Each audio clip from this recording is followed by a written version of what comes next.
I am so excited to show you this dish. I just love the bean puree that I make that goes underneath the fish that we're pan frying, and then the salsa that goes on top. It's so delicious, and it's bringing the Mediterranean to us, which right now, I don't know about you, but I'm not jumping on a plane and going there, unfortunately. Let's get cooking, but before we start, I do want to say thanks to Gault's Deli, where you can shop online or visit us in Takanini, Auckland. It's the place you can go to get the secret ingredients that will be in your pantry. And did you know, if you like and subscribe, you get to cook like the best chef in the world, and it's absolutely guaranteed. And it's appreciated as well. Thanks. Half an onion in that I've roughly chopped up, and 1 garlic clove. But if you don't have one of these fancy little gadgets and you're chopping the onion up by hand, you could also use a grater like that to grate the garlic. It's a great way to get it really fine. But anyway, we've got this fancy gadget, so I'm going to put the whole thing in there. We're going to use a little horsepower.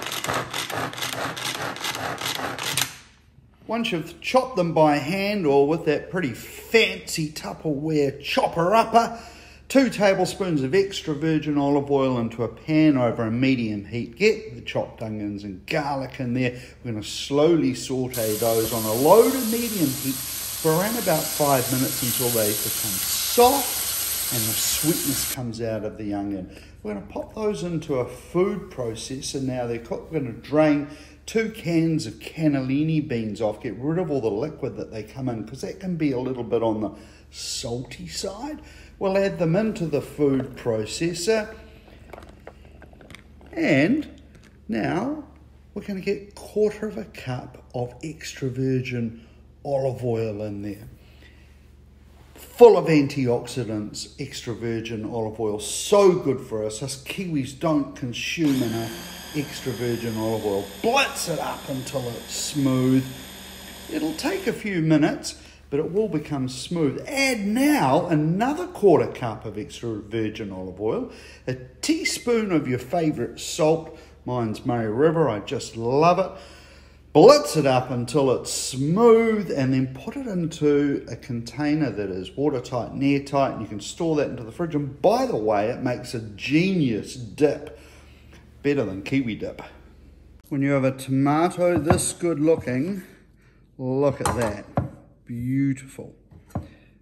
We have to make a salsa out of it.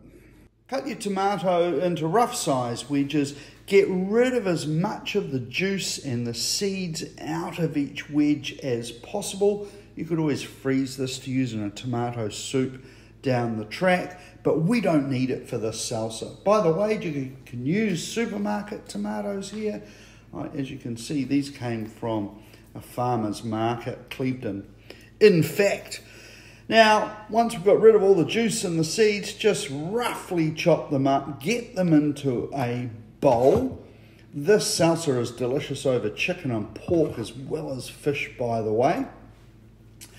I've got some Italian leaf parsley, just a small bunch, as much or as little as you like. You could use curly leaf parsley as well. Roughly chop it up. If you're using curly leaf parsley, give it a bit more of a chop. Now I'm going to put 1/4 cup of Pucara pomegranate balsamic in there. That's half the X factor. And here's the other half, but there's a bit more. It's 1/2 cup of extra virgin olive oil, 1 teaspoon of salt, and a good grind of black pepper. Now, let's zest some lemon in there. Just the skin, it's going to add the oil. If you don't have a lemon, don't worry about it, because you're using Pucara lemon oil, which is wonderful drizzled over just about anything. But now you've got this salsa, it'll last in the fridge for a few days. We are now good to start cooking our fillet of fish.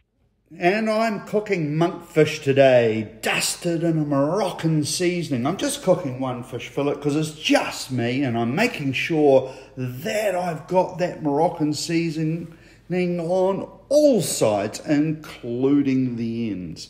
And you know, you can cook more than one fillet, but I'm just cooking for you guys today. I want to get it really covered. And there it is. That's my Moroccan seasoning. If it's not in the supermarket, it's not a good supermarket. If you want to know how to do this with your fry pan, click the link above. This is how you test to see if your pan is at the right temperature so it doesn't stick.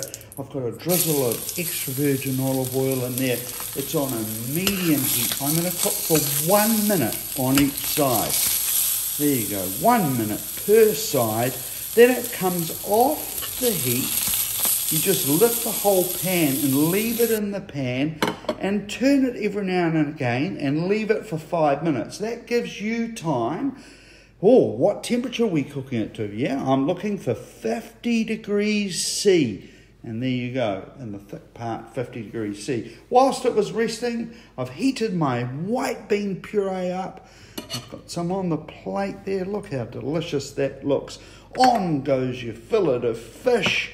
Again, you could use gurnard, monkfish, harpooker, whatever you like, really. Blue nose, blue cod, and that salsa over the top. Be sure to mix your salsa up and make sure your salsa is at room temperature. You don't want to put it on cold, and you really want to give it a good mix up.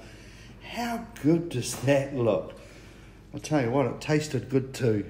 Cannellinis are a great source of fibre and plant-based protein. They're also a source of iron. They are also gifted with the anti-inflammatory properties and have even been found to help people with diabetes, type 2 diabetes.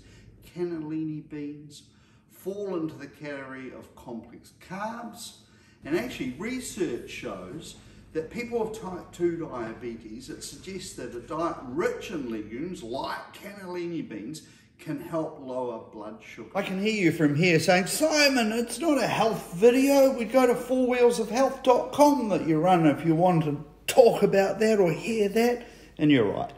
Anyway, I hope you've seen some ingredients that you'd like to experiment with. Now, click see more if you want the recipe, and I'll give you some other tips for using the Puree extra virgin lemon oil or the pomegranate balsamic, because there's so many other things you can use it for. You know, when you combine the lemon oil with the pomegranate vinegar, it's just genius when you sprinkle a little Moroccan seasoning, maybe a touch of grated garlic in there, and a little bit of seasoning, and start marinating your pork or your chicken or your lamb before it goes on the barbecue or in the oven. And the pomegranate vinegar is also beautiful when it's married with beetroot and eggplant. Or just try a splash over your favourite salad.